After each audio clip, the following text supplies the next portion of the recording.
ఏరువాక పౌర్ణమి సందర్భంగా మాచర్ల రూరల్ మండలం అలుగురాజుపల్లి గ్రామంలో రైతులతో కలిసి ఏరువాక సాగు కార్యక్రమంలో పాల్గొని పొలంలో వ్యవసాయ పనులను ప్రారంభించిన మాచర్ల శాసనసభ్యులు జూలకంటి బ్రహ్మానందరెడ్డి. ఈ సందర్భంగా ఎమ్మెల్యే జూలకంటి బ్రహ్మానందరెడ్డి మాట్లాడుతూ దేవుని ఆశీస్సులతో ఏరువాక పౌర్ణమి నుండే రైతులు పంటలు ప్రారంభించడం జరుగుతుందని, ఏడాది వర్షాలు బాగా పడి పంటలు బాగా పండి రైతన్న సంతోషాలతో ఉండాలని మనసారా కోరుకుంటూ రైతన్నలకు ఏరువాక పౌర్ణమి శుభాకాంక్షలు తెలియజేశారు. కార్యక్రమం తెలుగుదేశం పార్టీ నాయకులు కార్యకర్తలు పెద్ద సంఖ్యలో పాల్గొన్నారు.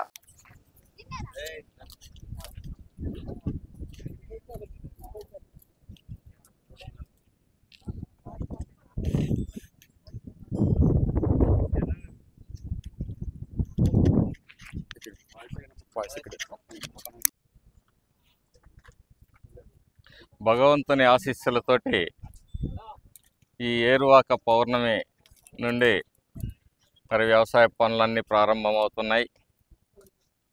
ఈ సంవత్సరం రైతాంగానికి మంచి పంటలు పండాలని, వాతావరణం మంచిగా అనుకూలించాలని, అలాగే మార్కెట్లో మంచి మద్దతు ధర వచ్చి రైతాంగం సుఖ సంతోషాలతో ఉండాలని చెప్పేసి కోరుకుంటూ, మరి రాబోయే రోజుల్లో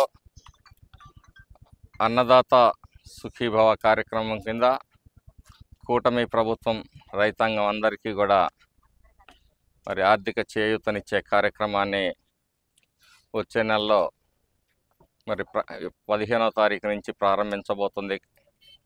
అలాగే రాబోయే రోజుల్లో మార్కెటింగ్ వ్యవస్థని, అలాగే శీతల గిడ్డంగుల ఏర్పాట్లు, రైతాంగానికి ఉచిత వ్యవసాయ ఇన్స్ట్రుమెంట్సు, మేలైన విత్తనాలు, ఇవన్నిటినీ కూడా ఏ విధంగా అందించాలో అన్నీ కూడా అందించడం జరుగుతుంది.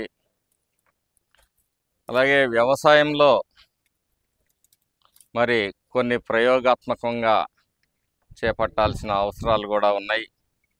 ప్రతి రైతు కూడా ఈరోజు సోషల్ మీడియా కానీ యూట్యూబ్లో కానీ చాలా విషయాలు వచ్చినాయి.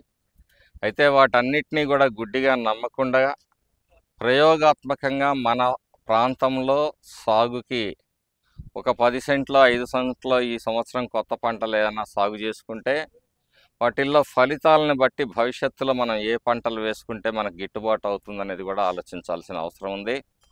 అదే సందర్భంలో రైతులు వ్యవసాయ ఖర్చులు ఏ విధంగా తగ్గించుకోవాలనేది కూడా వ్యవసాయ శాఖ అధికారులను నిరంతరం సంప్రదిస్తూ వారి సలహాలు సూచనలు కూడా తీసుకొని రైతులు అభివృద్ధి పదంలో నడవాలని చెప్పేసి కోరుతూ, మరి అత్యధికంగా ఎరువులు వాడటం, పురుగు మందులు వాడటం కూడా రైతుల్ని నష్టాల ఊబిలోకి నెడుతూ ఉంది. కాబట్టి ఈ విషయాలన్నింటినీ కూడా శ్రద్ధగా గమనిస్తూ, ఏదైతే ప్రకృతి వ్యవసాయం ద్వారా మరి కొన్ని చీడపీడలను తగ్గించుకోవచ్చో వాటి మీద కూడా కేంద్రీకరిస్తూ రైతులు ముందుకు పోవాలి, వారి జీవితాల్లో వెలుగులు నిండాలని చెప్పేసి ఈ ఏరువాక పౌర్ణమి సందర్భంగా మరి ఆ భగవంతుని మనస్ఫూర్తిగా కోరుకుంటున్నాను.